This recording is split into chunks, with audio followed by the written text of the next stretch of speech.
संसार में रहते हैं। आपके इर्द गिर्द अद्भुत वस्तुओं को देखें।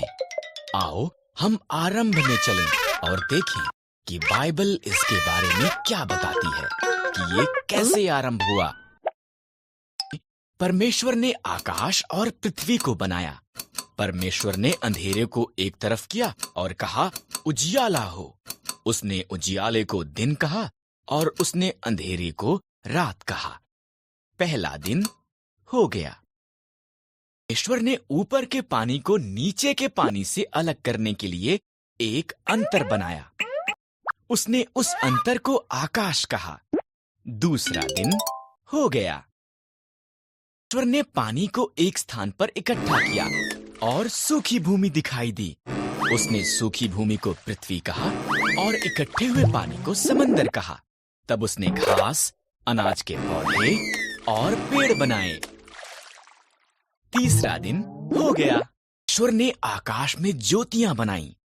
उसने दिन के लिए सूर्य, रात के लिए चंद्रमा और सभी तारे बनाए। चौथा दिन हो गया। ईश्वर ने पानी में तैरने के लिए मछलियां और आकाश में उड़ने के लिए पंछी बनाए।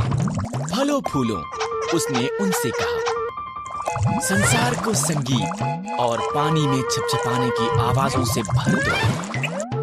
पांचवा दिन हो गया। उसने खेतों के जानवर, जंगली जानवर और जानवर जो भूमि पर रेंगते हैं को बनाया। अभी केवल एक और चीज बनानी है। परमेश्वर ने कहा सब चीजों से विशेष अभी केवल एक और चीज बनानी है। परमेश्वर ने आदमी और औरत को उसके स्वरूप में बनाया। फलों फूलों उसने कहा संसार पर अधिकार रखो। मछलियों, पंछियों और जानवरों की देखभाल करो। छठवां दिन हो गया। ये सब कुछ जो बनाया था उसे देखा। ये बहुत अच्छा है उसने कहा। इस तरह सातवां दिन उसने विश्राम किया और उस दिन को विशेष बनाया। सातवां दिन हो गया थी क्योंकि उसके कोई संतान नहीं थी। उसने प्रार्थना की और परमेश्वर ने उसे एक पुत्र शमूएल दिया।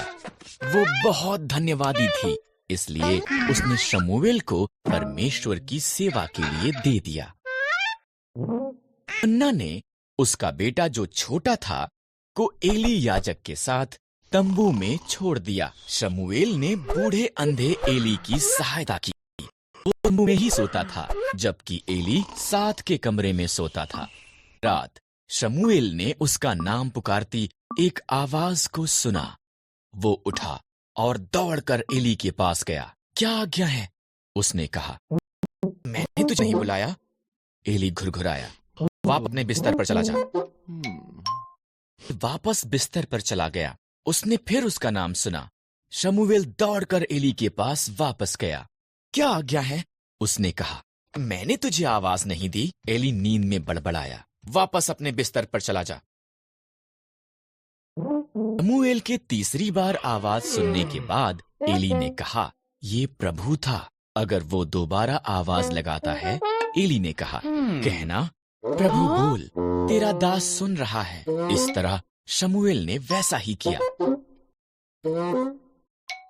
क्या तू मेरा नबी हो सकता है और वफादारी से मेरे शब्दों को मेरे लोगों तक पहुंचा सकता है?